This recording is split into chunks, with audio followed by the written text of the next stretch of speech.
প্রধান উপদেষ্টা ডক্টর মোহাম্মদ ইউনূস বলেছেন ২০২৫ সালের শেষ দিক থেকে ২০২৬ সালের প্রথমার্ধের মধ্যে নির্বাচন হতে পারে। নির্বাচন সহ বিভিন্ন বিষয়ে ঐকমত্য গঠনে একটি জাতীয় ঐকমত্য কমিশন গঠনের কথাও জানিয়েছেন প্রধান উপদেষ্টা।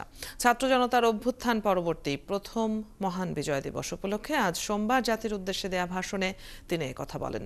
প্রধান উপদেষ্টা বলেন, পরাজিত শক্তি নানাভাবে অভ্যুত্থান ব্যর্থ করার চেষ্টা করলেও সকলের ঐক্য এখনো অটুট আছে।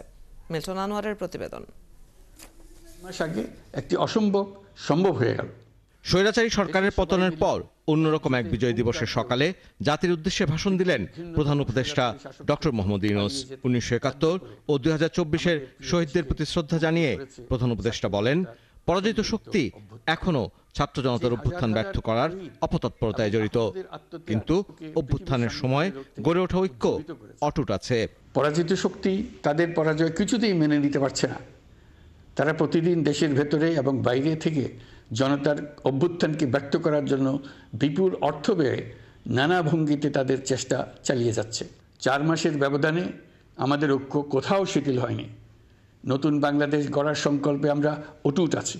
পতিত সরকার লুটপাট করে দেশের অর্থনীতি ধ্বংস করে গিয়েছে জানিয়ে প্রধান উপদেষ্টা বলেন, অবৈধ সুবিধা অর্ধেক কমালে শিক্ষা ও স্বাস্থ্য বাজেট বাড়ত কয়েক গুণ। তার সরকার অর্থনীতিতে আস্থা ফিরিয়ে আনছে। দেশে এমন ধরনের পোষ্যতোষী পুঁজিবাদ তৈরি করা হয়েছিল যার সুবিধাভোগী ছিল স্বৈরাচার ও তার সহযোগীরা। তারা প্রকাশ্যে আপনাদের কষ্টার্জিত টাকা লুট করে বিদেশে ভোগবিলাসে ব্যয় করছে।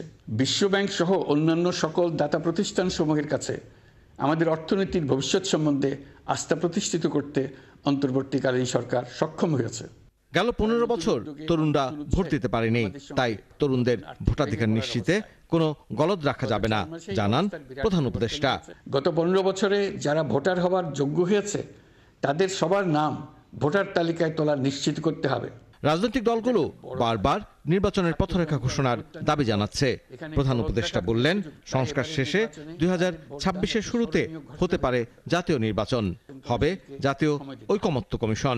আমি সকল প্রধান সংস্কারগুলো সম্পন্ন করে নির্বাচন আয়োজন করার ব্যাপারে বরাবর আপনাদের কাছে আবেদন জানিয়ে এসেছি। ২০২৫ সালের শেষ দিক থেকে ২০২৬ সালের প্রথমার্ধের মধ্যে নির্বাচনের সময় নির্ধারণ করা যায়।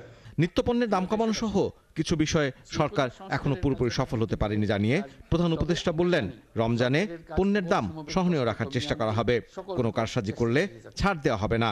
আসন্ন রমজানে দ্রব্যমূল্য সহনীয় রাখতে আমরা সবার সহযোগিতা চাই। অতিরিক্ত মুনাফার লোভে যদি কেউ কৃত্রিম কোনো সংকট সৃষ্টির চেষ্টা করে আমরা তাকে কঠোর হাতে দমন করব। জুলাই গণহত্যায় জড়িতদের বিচার প্রক্রিয়ায় স্বচ্ছতা নিশ্চিত করা হবে বলেও জানান প্রধান উপদেষ্টা।